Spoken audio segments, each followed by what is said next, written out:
Hello guys, hope you're doing well. This is TJ and welcome to the another edition of Smackdown and AEW Dynamite review. Before we get into this review, I would make sure to update you guys that I had actually uploaded Impact review and Against All Out pay-per-view predictions as well.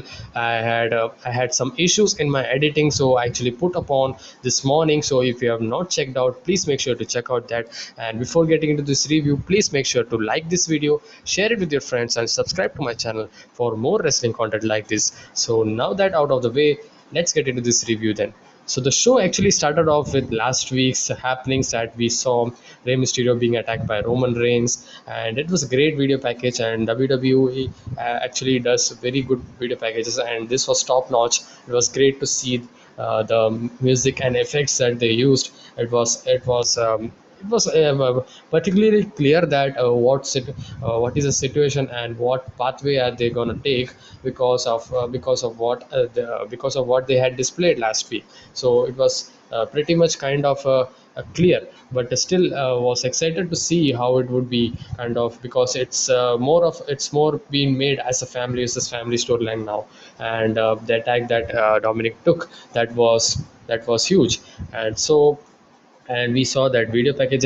So while this video package was being shown, Roman Reigns and Jey Uso were watching it, and Roman Reigns actually cleared out that he actually saved the Usos to be embarrassed, and not to have that embarrassment again to the family. And he saved us, he says. And you understand, Jimmy, I know, but Jay, I know, but Jimmy don't understand that. And then we get to Jimmy coming out, his music hits, and he tells that they would have been the seven-time tag team champions. First it was ref's fault, and then we get another opportunity, and then it was robbed by our tribal chief Roman Reigns, he says. And he's pretty clear that Roman Reigns is jealous, that's why he caused them, as he says. They would have been the seven-time tag team champions. He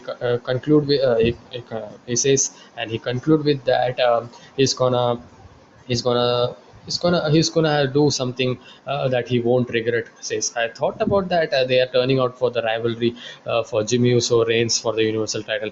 I thought about that because of the last line that he wrote. He promises to do something he won't regret. So Roman was kind of.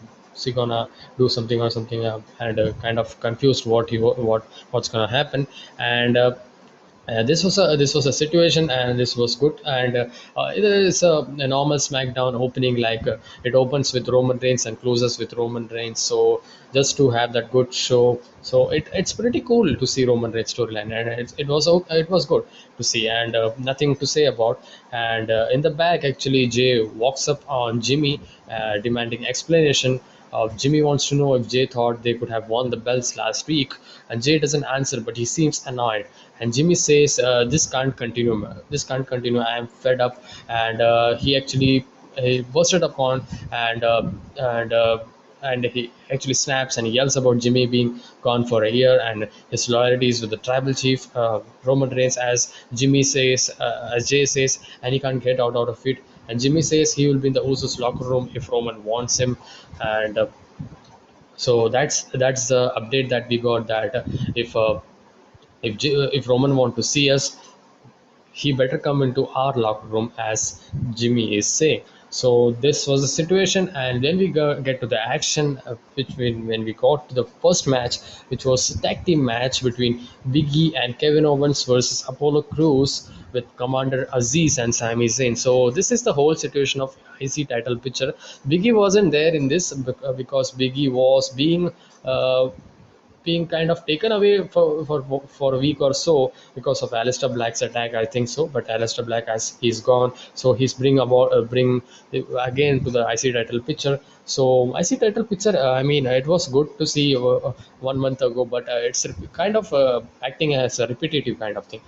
Match itself was a good match. I mean, Kevin Owens always does best, and his selling, his moves and all. And we all have watched that, and that sent on that splash, and all of them, and even Sami Zayn, all of the performance were good.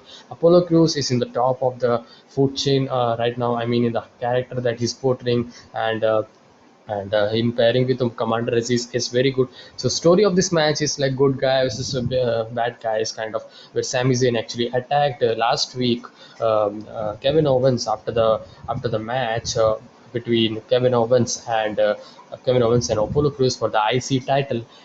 Kevin Owens had been attacked before the match by Commander Aziz, and post that he lost it, and Sami Zayn actually hit the helluva kick. So that actually made this a tag team match.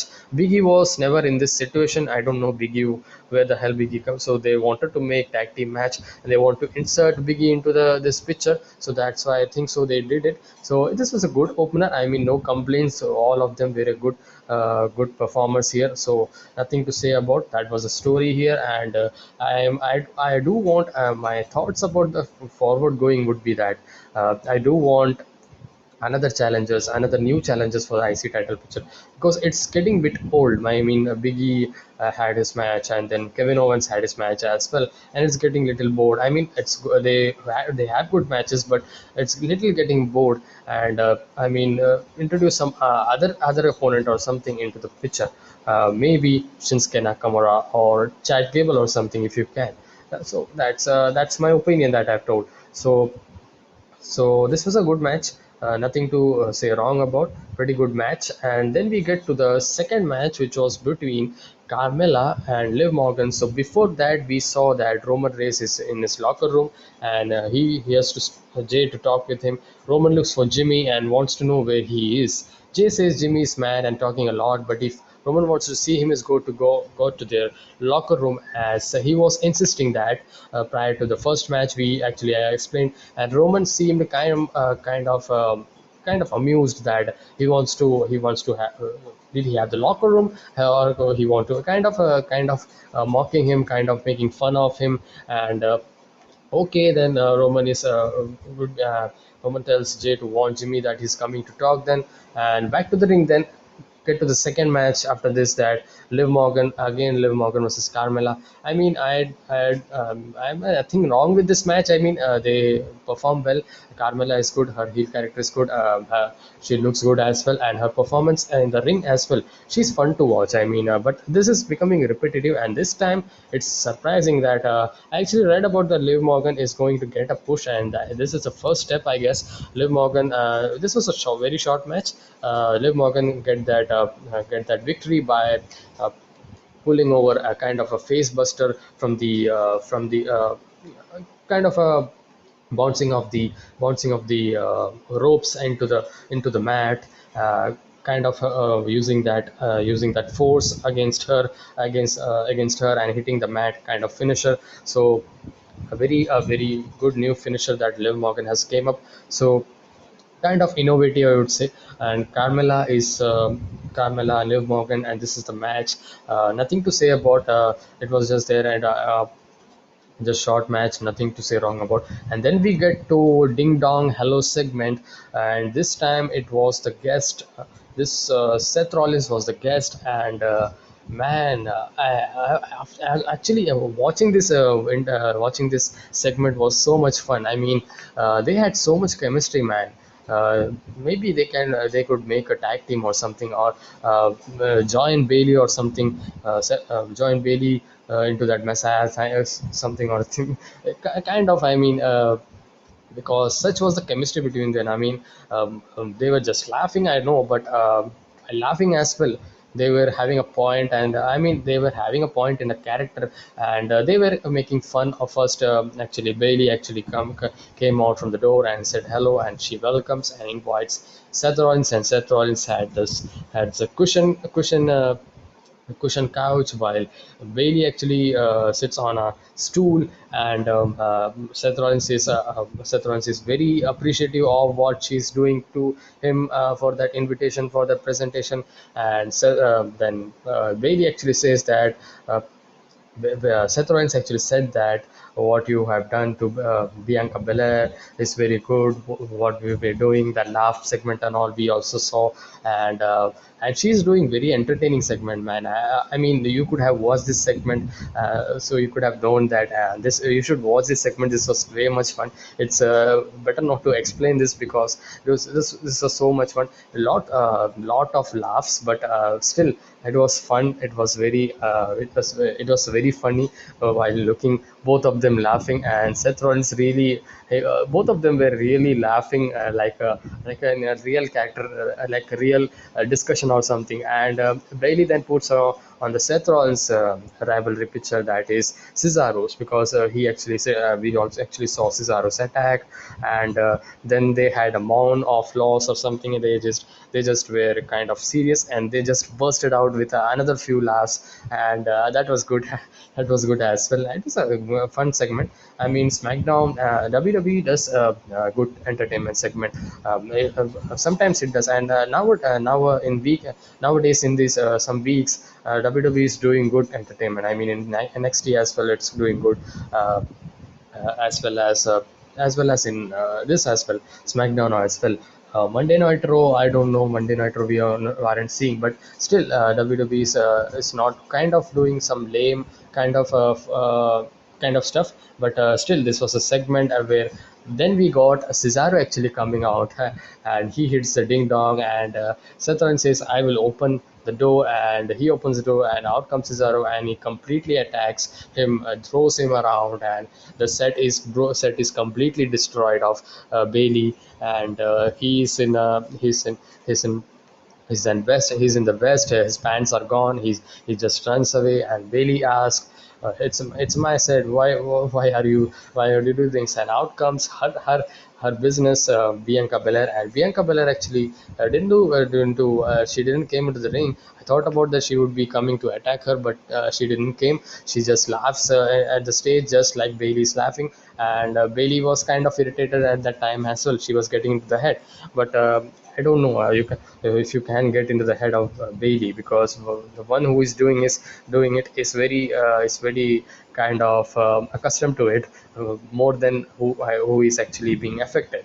So that's my view. That's my This was a very good, I mean, a fun segment. I cannot say that very exceptional kind of, but a very fun segment, very fun, including kind of including in the TV show, in the weekly show. I mean, it was good. So I would like to see this more kind of a KO show, kind of some ding dong hello segment or something. You can do it if you not the laugh stuff always, but still you can do it. It's fun to see Bailey, and she's one of my favorite wrestler right now. And her wrestling is so good, and she's. I didn't think about she would be really would be possessing that great cocky heel character that she has. But she actually completely changed upon, and she's at the top right now. And she's going to face Bianca Belair for the SmackDown Women's Championship, if you don't know, and it's confirmed at Hell in a Cell. And then we get to third match, which was between Montez Ford and Chad Gable. So the situation and the story is that Chad Gable actually asks that your profit is kind of down, and your splash is 6 feet down, kind of you need training or something. And they just mocks him, and they make fun of him. And Otis comes, and Otis says, "Why did you make fun of Gable?" And they also make fun of Otis, and Otis didn't listen about that, and he thrashes upon them. And this was what the match led. And before the match, we also saw Chad Gable coming. Chad Gable actually, as Montez Ford and Montez Ford. Street Profits actually were kind of preparing for the match. I thought about this was tag team, but Chad Gable said that we are apologizing because of what Otis did. He's some kind of out of nowhere kind of thing. So I apologize for that. But they said that Otis Street Profits said that we want you, and we don't are you having as a favor or something. And that confirms the match then. But Chad Gable says that this is why we are getting pissed at you, and we are getting angry at you because of the disrespect that you are doing. So How about this? I mean, one-on-one, Montez Ford and Chad Gable, and don't include your both partners. So okay, that was a match. No partners were there. Both were alone, and Montez Ford was Chad Gable. This was the match setup.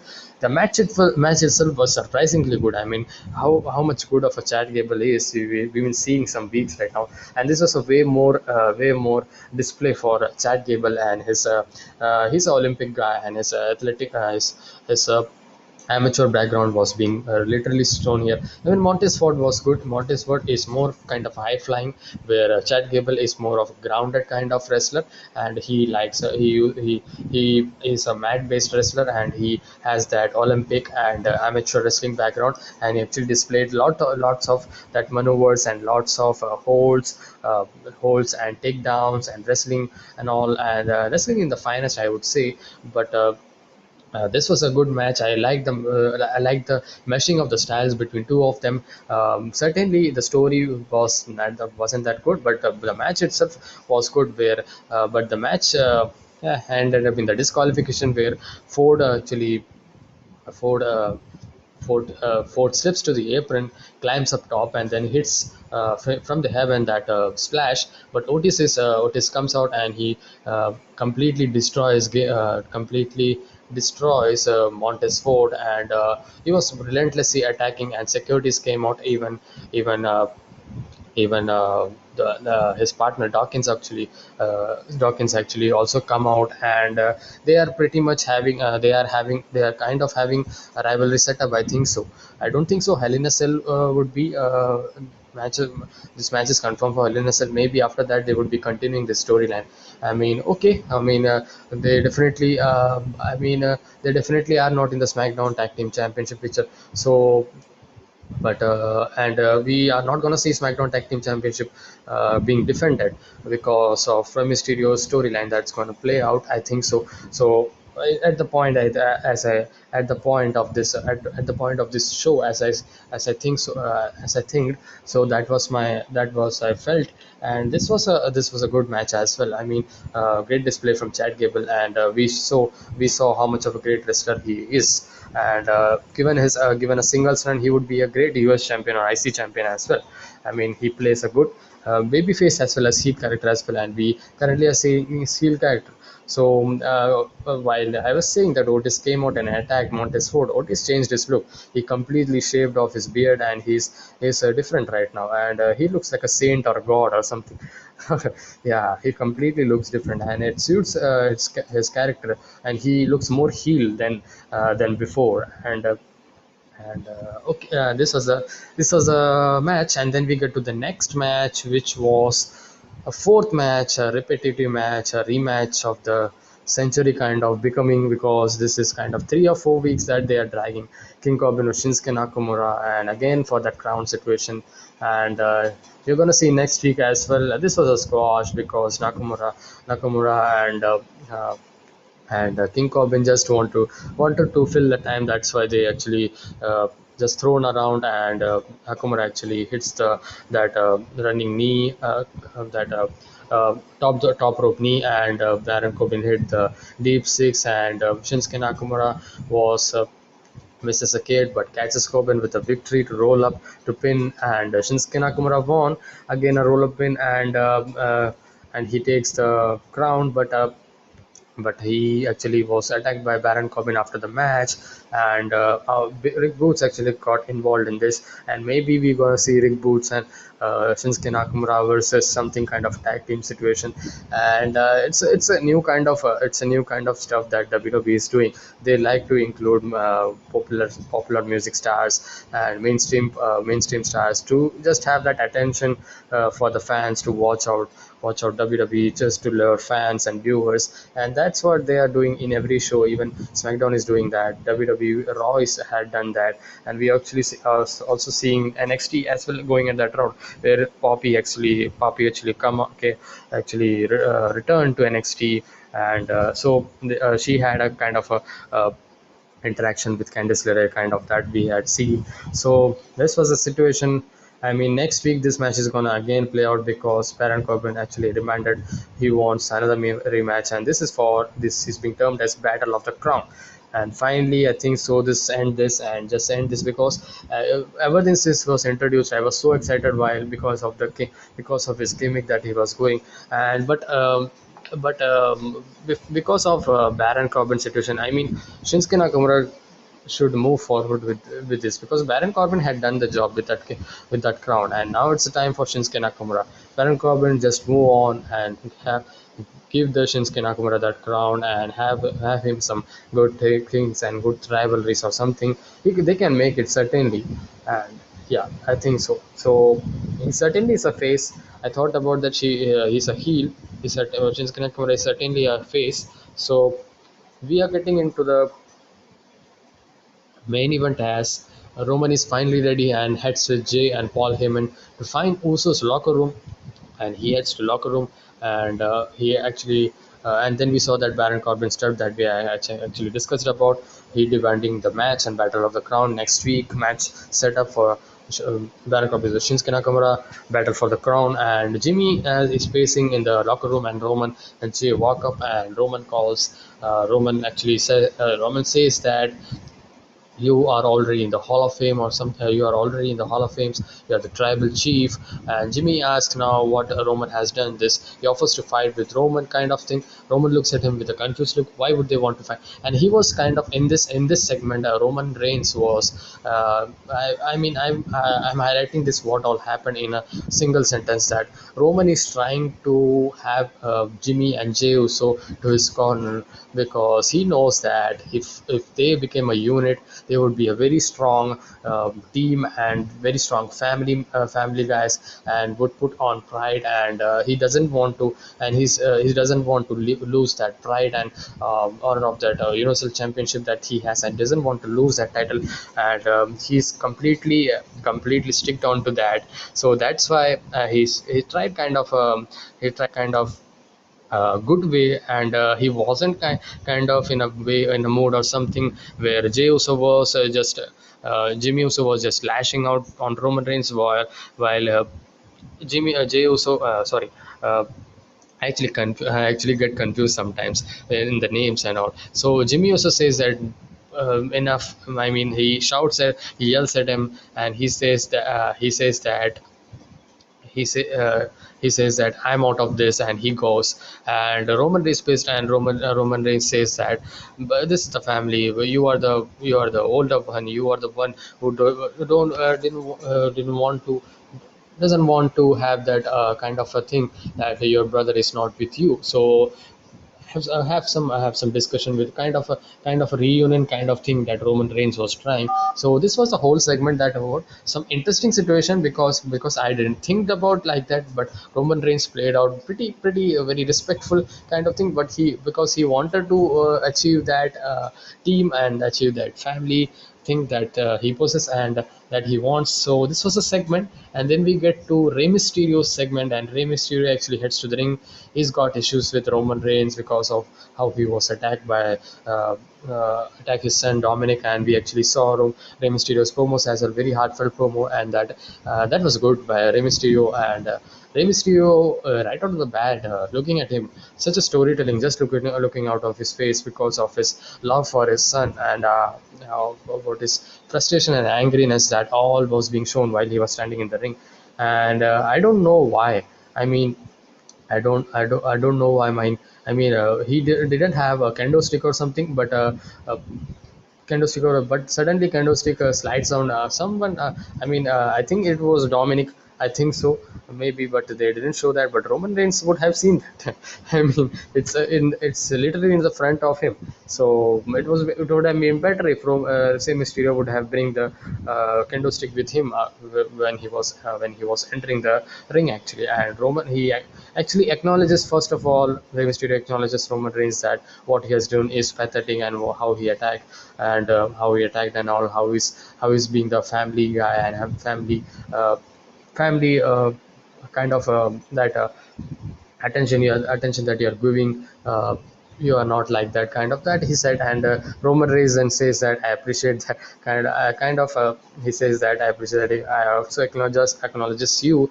And Rey Mysterio don't want to listen because he bursted upon, and Kendo stick was slided into the ring by someone, and he starts attacking brutally. And at the point, Dominic Mysterio actually come out, and they were also attacking, even though Roman Reigns was trying to get escape from the situation. He had a Superman punch to Rey Mysterio, and he thrown around Dominic Mysterio as well. And securities come, and that was the situation here. And this was the end of the episode. So a very good setup, very good. We were completely kind of confirmed that this maybe have been the play out the situation, that Rey Mysterio versus Roman Reigns. So they're just having a placeholder match, that just to pass a pay per view. I know that, considering and Rey Mysterio actually said he wants a Hell in a Cell, so it'll be a good match. Kind of underdog versus a very big heel. Very god heel, and would be a good match, would be a good storytelling. And Rey Mysterio getting that opportunity for the main championship, that's also good for Rey as well, because there's there's no more opportunity that actually is being left for Rey Mysterio, because there's new stars coming up. And also glad that Rey Mysterio is got that championship match. And hopefully it would be a good match. But the build itself, Hell in a Cell, confirming just no kind of a no explanation there. He attacked your son, and you in ringside, and you are just demanding Hell in a Cell out of nowhere.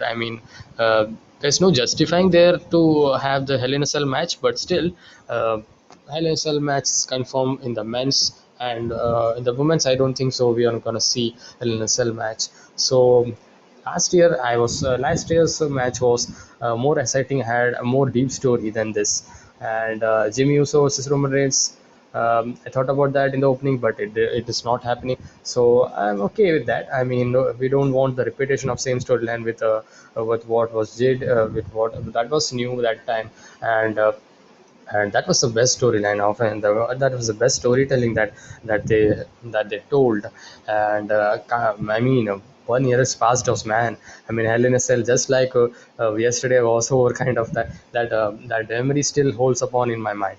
So this was the episode, and no problem with this episode. Good episode, and they're just holding on. Just as I say, Roman Reigns situation is getting interesting for now, for 2 weeks. And hopefully that's the only thing. And for the action, I would say tag team match was good, and the second match was a Chad Gable match was also good, with Montez Ford, and that's the storyline that's gonna be going forward. So nothing bad. Okay, good stuff. But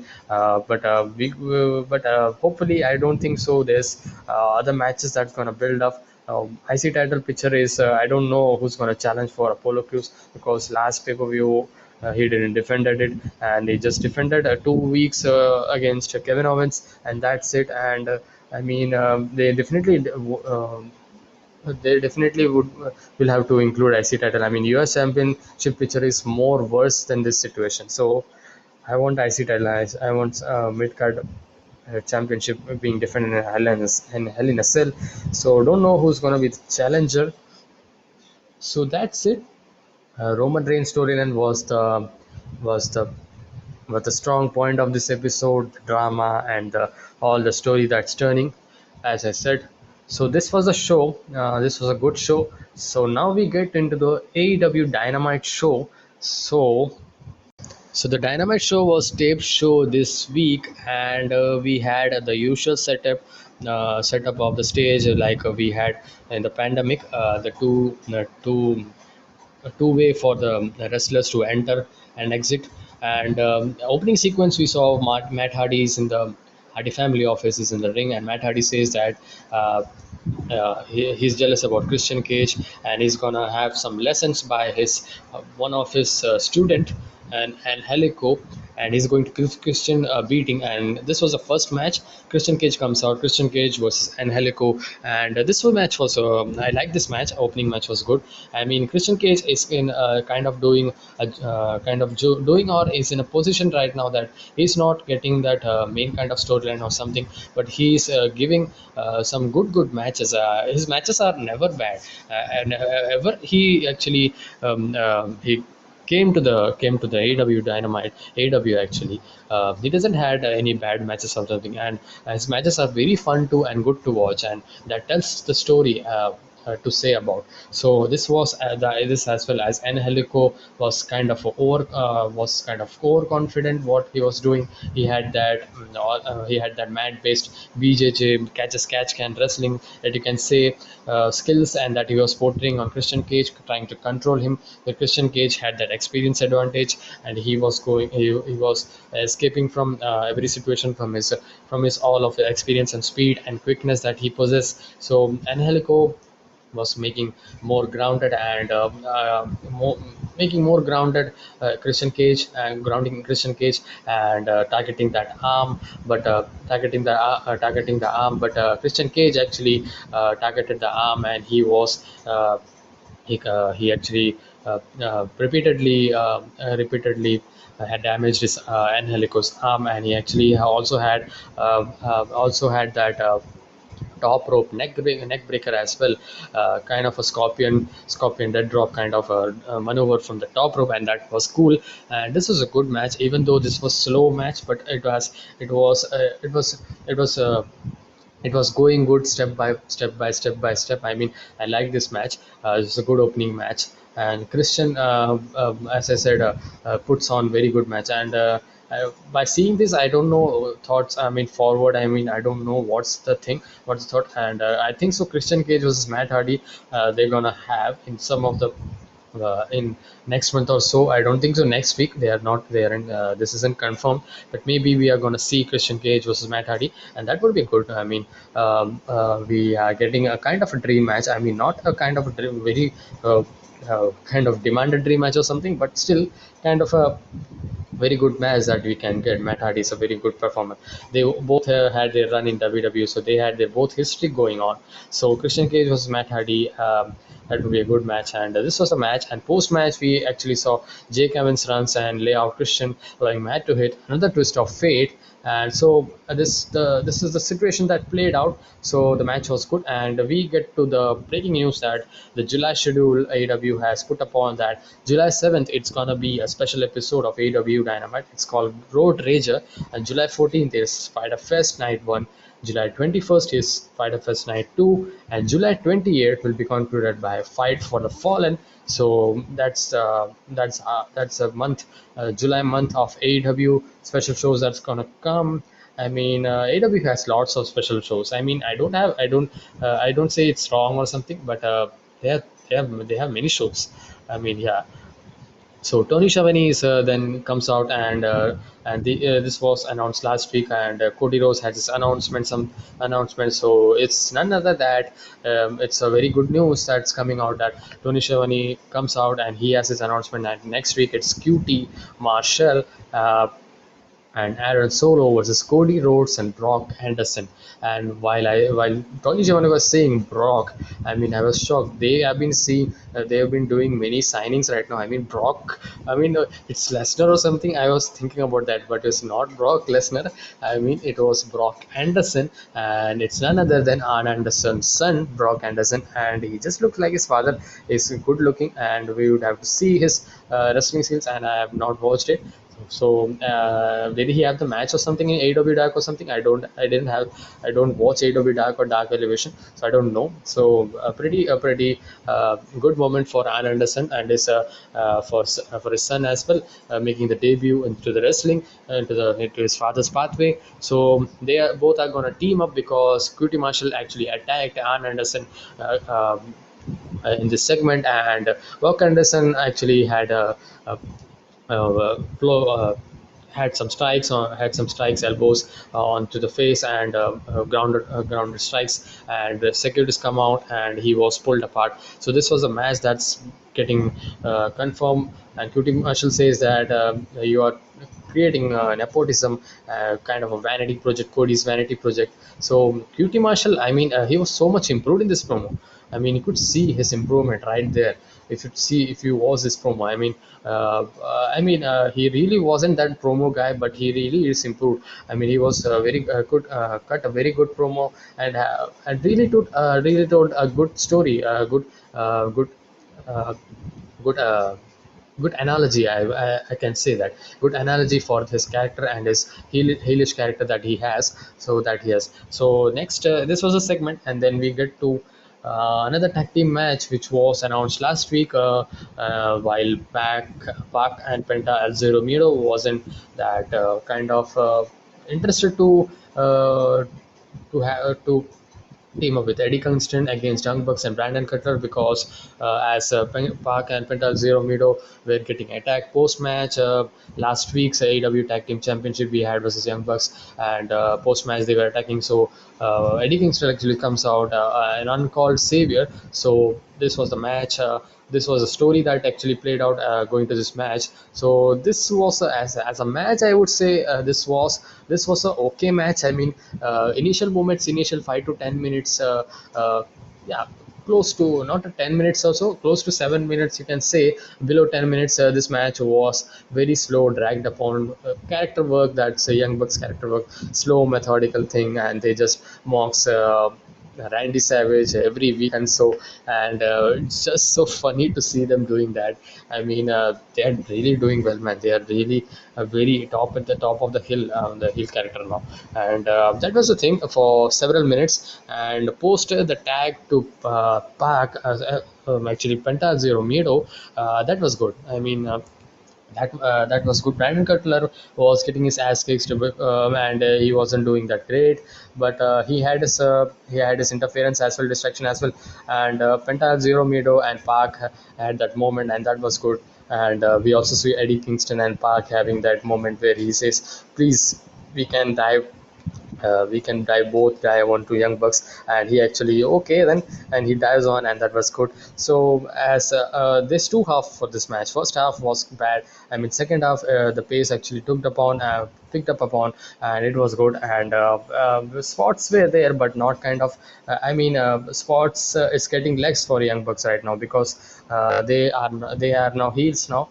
I mean, they don't do the fancy stuff not much more right now. So they are limited kind of, because they have another things that they can do, that heel tactics that they have. So I'm glad that I don't want. I'm glad that I am not seeing the super kick spot fest that they've been doing in when they were face. So certainly it was a okay match. I mean, you can watch it. You can but still, second half of the match was good. It got fast paced, and post match we saw Kazarian. Post match we saw Bucks around Penta and Pac. After the bell, they were attacking with the Good Brothers coming in to help with the beatdown, and Kazarian comes in and for the save, and Cutler is left alone with Kazarian planting him with a clothesline. And this was a whole match in the segment. And then we get to Don Callis, Kenny Omega having a video, and I actually said about this last week when Double or Nothing. This was that was a that was a followed episode of Double or Nothing. I said about that when you open the show, you should have that kind of main event result that had happened, who had won, kind of thing. That promo video package that would make great for a promotion, for a wrestling promotion, and I mean that's good. So they totally did this time, but they entered into is out of nowhere. I mean, this was not a kind of fallout episode, but still they entered it, and that was a good package, good video package, where we saw all of the things that we saw, how they had. I mean, how they had the match main event. Kenny Omega actually won by the crucifix pin, and that was good, a good video package. And then we got the Pinnacle, and Pinnacle. This was also announced last week, and Pinnacle is here to talk about after the thing, after what happened, and Dax Harwood first talks about how Stadium Stampede did not go as well as they hoped, but FTR says he doesn't want to hear about Santana and Ortiz, and Dax Harwood has a family to take care of, and is going to take money out of Santana and Ortiz's pocket, as he says, and they also said that they have the tag team champions, were the tag team champions, and Santana and Ortiz, they are not the team, and that's why they are not the tag team champions, and they're just another kind of a team, just going around, and they didn't have won the tag team titles in 2 years. And Sean Spears says that he's the he's the kind of hero that's being turned just like MJF. I mean, he's the kind of guy who's very angry all the time, who is very frustrated all the time, and he is the guy who needs to have calm, needs to keep the calm. I mean, but he's not calm, and he says that he's a hero instead of Sammy Guevara, and they aren't done. And Wardlow says that thinks that Jake Hager is obsessed with him and needs him around, and he doesn't care about if he's in the octagon or a ring, and he would take out him. And this match is actually confirmed next week. Actually, this is gonna be Jake Hager versus Wardlow in an octagon cage match. So that's gonna be interesting. So some MMA fans would be looking upon Jake Hager. He was in the MMA, so I would be watching Jake Hager this match, MMA match. So certainly trying to catch that eyeballs by every promotion, by every wrestling promotions right now. So having that spotlight wherever you can get. So MJF then had his moment and says he's getting a little tired because he was the best, and no one here can relate to that. He says because they won't be the best at anything. That brings him to Chris Jericho. He says with MJF watching every match and listening to every promo, and he was the idol, but. In 2019, after Double or Nothing rally in 2019, then he saw Chris Jericho, his idol. MJF couldn't believe it because he was going to get the chance to work with Jericho, he says. And one night it hit him. He had spent all his time idolizing a false god, as he stated, and Jericho is not even remotely on his level, so he has nothing to prove to the fans, as MJF says. And the match request was that made by Chris Jericho is denied.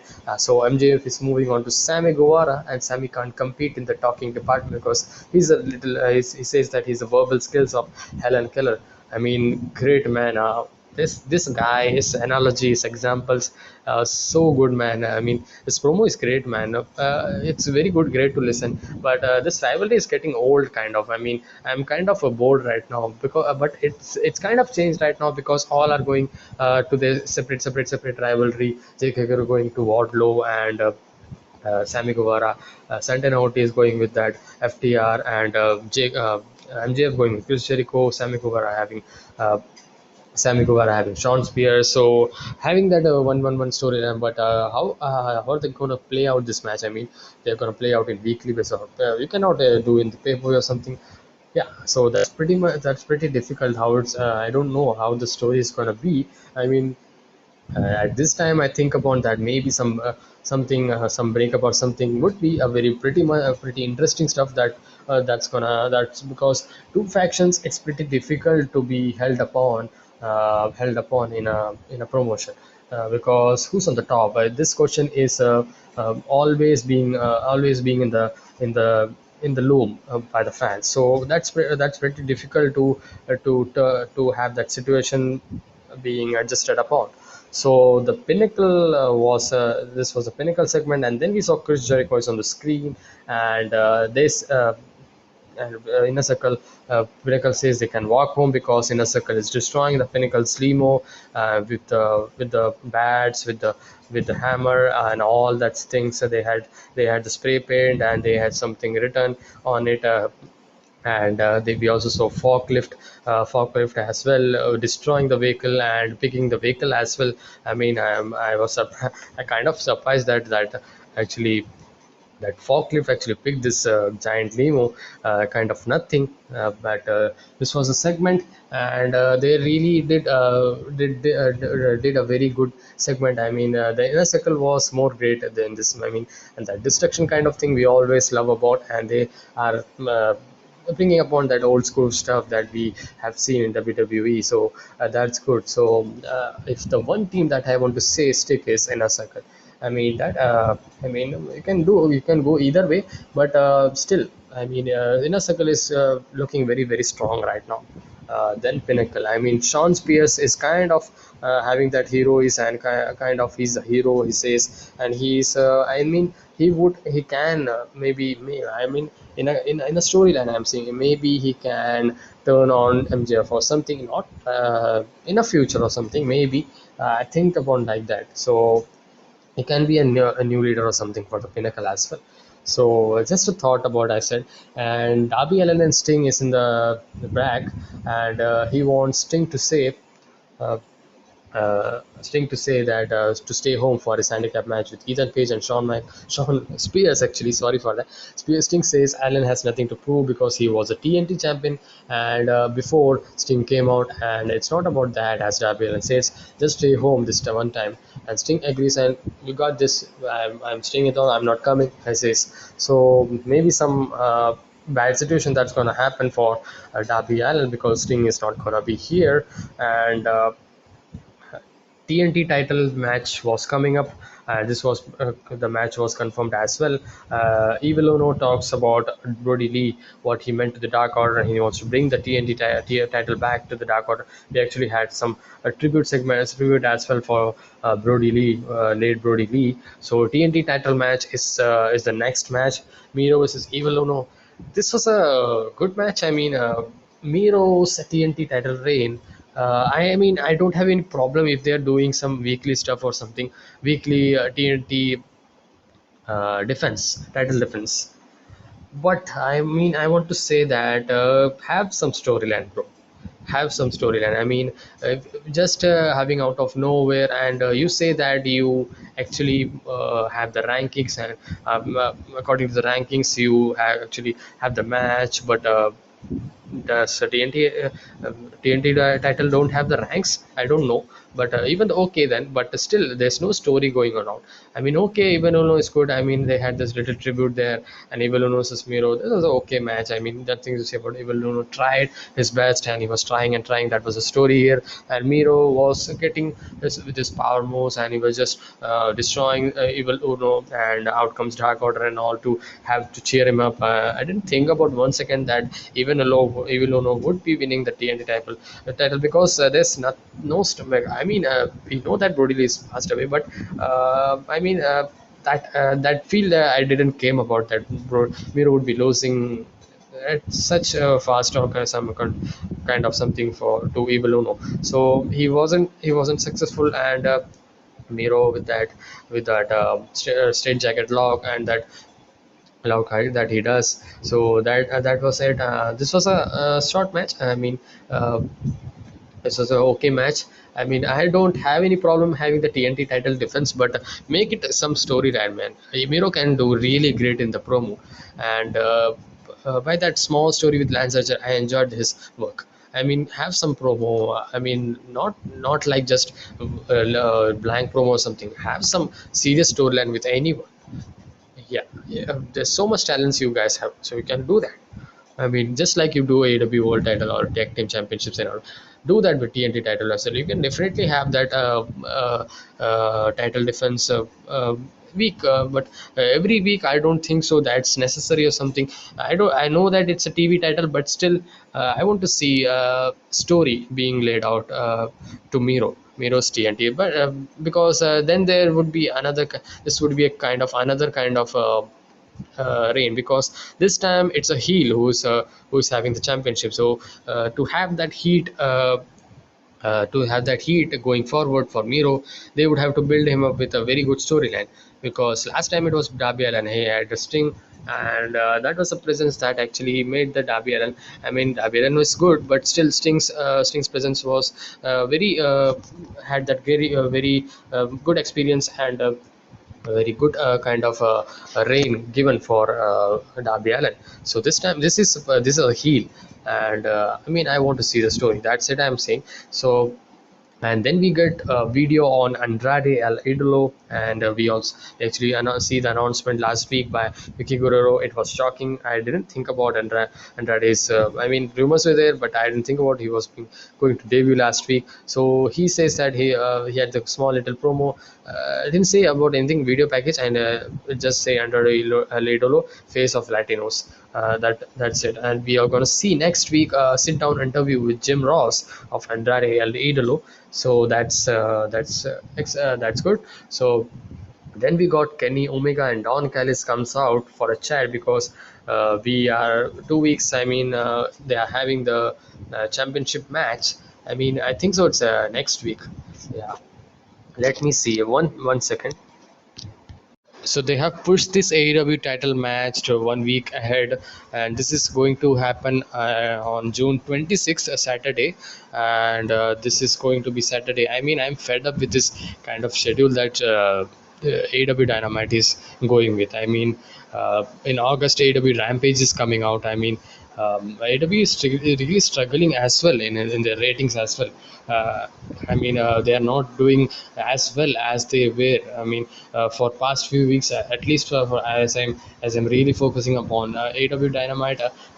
Especially post AEW Double or Nothing, isn't that a kind of a good show or a great show? And the storylines, I mean, there's nothing storyline that's going very great or something. I mean, the Pinnacle Inner Circle storyline was good before Double or Nothing, but they already had two matches. But I mean, it's time to get it over with. I mean, I don't know why, but I don't know how the situation would be. But still, we will wait. And this storyline is not that good, but the wrestling is okay. Good wrestling matches they produce, but storyline is not that kind of working for AEW right now only. And if Kenny Omega loses the title, that would be a very big drawback for both. I mean, for AEW Dynamite than Impact Wrestling. And I mean, I can say that Impact Wrestling is more kind of good at storyline right now than AEW Dynamite. I can see that. So they should turn around, or else they would be in a difficulty, I think so. So Kenny Omega Don Callis comes for chat, and Callis talks about AEW conspiracy to get the title of Kenny Omega because he was getting pinned, pinned by the ref, and ref actually he actually pulled off Don Callis, and referee, and Don Callis says that and ref says that you are the one. I don't want Kenny Omega win. We actually saw that segment. So ref actually screwed upon. That's a conspiracy. And so Jungle Boy thoughts they Don Callis says that he's just the Baltimore, he's just that music, just that theme song, nothing, just a wonder, just that. And Omega talks about how he's supposed to sell the match, but he can't bring himself to say anything bad. That was a very good point by Omega. That was a good sentence that he laid about. And when he looks at his long hair and underwear model body, Omega sees a bit of himself. There's something missing though, Callis thinks, and he is not in the position to say that, and he gives the mic to Don Callis, and Don Callis says that he didn't have the guts. And then we got Jungle Boy came out, and he had his stare down, and are you gonna have some better promo better or something, as Omega asks. And I'm going you 5 seconds, and Jungle Boy says, you just talk too much, that's it. And Omega says, oh, I talk too much, and he just goes for the hit, goes to hit that clothesline. But uh, Jungle Boy tries to make that snare trap submission, that STF kind of submission that he has. But Young Bucks came out, and he escapes from there. So that was the segment. So pretty cool segment. I mean, thoughts about this match that's going to come. I mean, I was happy while Jungle Boy won, but the problem with Jungle Boy, Orange Cassidy, I mean, they're over with the fans. They're really over, but they are not the championship material. I don't know. I mean, he had some high-profile matches, Orange Cassidy, as well as he had a match with Chris Jericho and all. I mean, I can say that, but still, I don't know why I can't see a position where Jungle Boy is becoming AW champion. I mean, I'm not hating or something Jungle Boy. I like his character. I like his music as well. I like his whole presentation and all. I like his wrestling as well. But still, I don't think so. Kenny Omega, he's the type of champion who uh, is kind of controlling these two companies, Impact as well as AEW. So losing this up, because ever they plan this situation, they should have this calculation that, man, we should have this guy more than kind of 1 year or something, the kind of title reign. Because if you don't do that, but there would not be kind of a interesting situation for both companies. So if I don't think so Kenny Omega would be losing. Maybe we could get some false finish or DQ finish, or maybe some shenanigans that would be played out by his brothers, good brothers, and all. But thoughts about this match? This match would be a good match, great respect match. I mean, but I don't think so a bit that Kenny Omega would lose the AEW title. I can say that, but it's good to have Jungle Boy getting the shot, and he's getting the opportunity. So kind of getting to see that kind of mix of style, that's good. So nothing to say wrong about. But I don't see Jungle Boy kind of a dethroning Kenny Omega for his championship. So I still see that Hangman Page is the one, and they're just saving that one. I mean, hopefully we'll see in All Out. And I thought about that. That would be in AEW Double or Nothing. Just really want that belt on Hangman Adam Page. I mean, just want that. And the main event reaction that he had got. I mean, fans are waiting for him to become the AEW champion. I mean, after Kenny Omega. I mean, that's the one that I wanted to see. So that's the promo that he had. That's the segment that we have. And then we all then post this, the show actually took a back seat. Jade Cargill and Mark Sterling are rather happy because of their business is going up 43%, and that and all. Just there. And Ethan Page and Scorpio Sky says that they are impressed with Darby Allin, but they are going to take him out again. And they're going to chop him down, step on his body, and move up, because it's all up from here, from the Man of the Year. What an odd name for a team, as as I think upon. So, but he liked it. Scorpio Sky liked it how he actually said that man of the year. So then we get to a squash match, Lance Archer versus Chandler Hopkins. I mean, didn't it wasn't required to do this, but still they were doing. I mean, why are you giving Lance Archer another squash match? Are you building up for TNT match, title match? I don't think so. He's just getting the loss. I mean, post this show wasn't that good. It got cold. The match. This was a score. He is a blackout finisher. And commentator Excalibur actually says that Excalibur or Tony Schiavone, I don't know. He says that if he rakes up this victory, he could climb up to that rank, to the AEW title picture. I mean, are you serious? Are you serious? And this guy, Chandler Hopkins, I don't even know his name. And actually read about this now. I mean, while discussing this, I actually looked up on website, and I didn't know they didn't have an entrance or something. He just was just standing here. I mean, these victories. Are you saying that these kind of squash victories? Are you jobber victories that Lance Archer is getting? Are you going to justify that? That's the one is going to take on him for the AEW title. I mean, shut up, man. I mean, it's too much. You cannot say that. And then we saw Nyla Rose as Layla Harish, and this was a pretty squash match, I would say. Nyla Rose was pretty much dominating in this match. Layla Harish also got some offense. Her MMA style wrestling, she was taking the arm out, but Nyla Rose getting the power advantage, and back Rose drops a knee for two, setting up a neck crank to send us to a break. Then and in the end we saw Beast Bomb to the top knee drop is broken up though, and Layla goes up and only to get Super Beast Bomb back down to give Rose the pin. And this was just there. They are really going with Britt Baker versus Nyla Rose situation. I mean, women's situation is not that good. I mean, if they bring about more Japanese superstars, that would be good. Riho, Thunder Rosa, or Serena Deeb. I mean, coming back. bringing them back would be a good. I think so. That's the best way that they can have some eyes on women's division right now, because AW's women's division is not developed, and it's really slow developing right now. They really need development, and yeah, that's it. So they really need to sign as well from other organization as well, because if you see women's division, AW's women's division, no woman superstar is from WWE or from any other promotions. WWE, I can say that. I'm not saying that it's good to have WWE woman.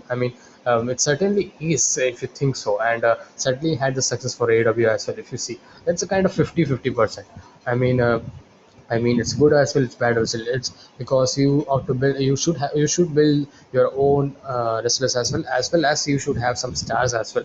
So you have the men's division where WWE guys are there. You should have women's as well from the WWE as well if they're getting fired. So you should look out on the proportions. So that's my thinking that I'm giving in the women's division of AEW. So then we get to the next match. This is the main event: Hangman Page and Dark Order 10 versus Brian Cage and Powerhouse Hobbs. So this was a story of this match. Hangman Page, Brian Cage had the match in Double or Nothing. That's the story that they're going. And Hangman Page is somewhat kind of teamed with Dark Order. They had their moments. They had the segments and all we have seen. So they intertwined it, and this match, we actually, the interesting situation that we saw, that Brian Cage actually, I think so, he turned babyface because at the end of the match, this match itself was a okay match. Not nothing too much to say about Hangman Page performance was okay. 10 was good. 10 was okay here. Brian Cage, Hangman Page, their performance, their timing, their performance was good, and Power of Soaps as well. Okay. You can say average match, average main event. Nothing much to say about. But in the last, it was interesting because uh, uh, this guy come out. So what's his name? Ricky Starks and Ricky Starks and his partner. What's his name? I mean, uh, I don't remember his name actually. Yeah, Ricky Starks and Ricky Starks have that FTW title, and he gives Brian Cage, and he throws the FTW title again, and on on the commentary is Taz, and Taz says, "What the hell? Are you mad or something? Doing this stuff again?" And Ricky Stark just slaps Brian Cage, and Brian Cage is pissed, and Brian Cage just walks over to on the back, and he just abandons his partner Powerhouse Hobbs, and they get the victory. Faces get the victory. Hangman Page gets a buckshot lariat, and the 10 of Dark Order and Hangman Page get the victory. Good turn there. He's turning babyface. So don't know if the Taz team is going to be the babyface, or Ricky Starks and Power Subs and all is gonna gang up on Brian Cage, and that situation would be more interesting because Taz has done his job. Taz didn't. Taz kind of sometimes pulls him around, pulls him up. He's not, he don't cut the promo that well. I think so, but he does cut promo good. They had the rivalry with John Moxley, that was good, and they spoke about that. So he's not very great, very good at the promo side. That's what Taz is there, but if they're gonna break it up, that would be okay as well. They already have 1 year or so they have been with so Ricky Starks and all going power of subs and all going gang up to and attacking Brian Cage. You can expect that next week.